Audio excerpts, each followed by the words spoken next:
Good morning to everyone. সকাল সকাল gift rap করতে বসে পড়েছি। একটা ইনভিটেশন রয়েছে সন্ধ্যাবেলা, সেই জন্য আমি নিজেই আর কি সমস্ত কিছু করে নিলাম।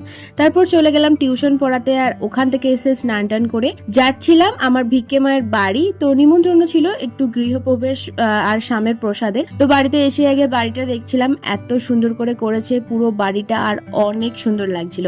তো তারপর ওখানে সত্যনারায়ণের পুজো ছিল, তো সেই পুজোর প্রসাদও মানে সিন্নি প্রসাদ যেটা বলে, ওটা আমার সব থেকে বেশি ফেভারিট, তাই ওটাই বেশি করে নিলাম।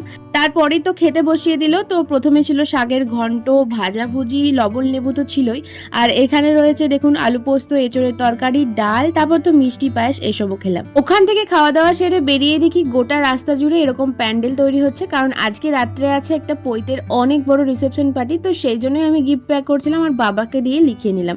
তারপর তো বাড়িতে এসে বেদানা ছাড়িয়ে খেলাম, এবং সন্ধ্যাবেলার মিনি ব্লগটা আসছে যেটা অনেক অনেক এক্সাইটিং হবে।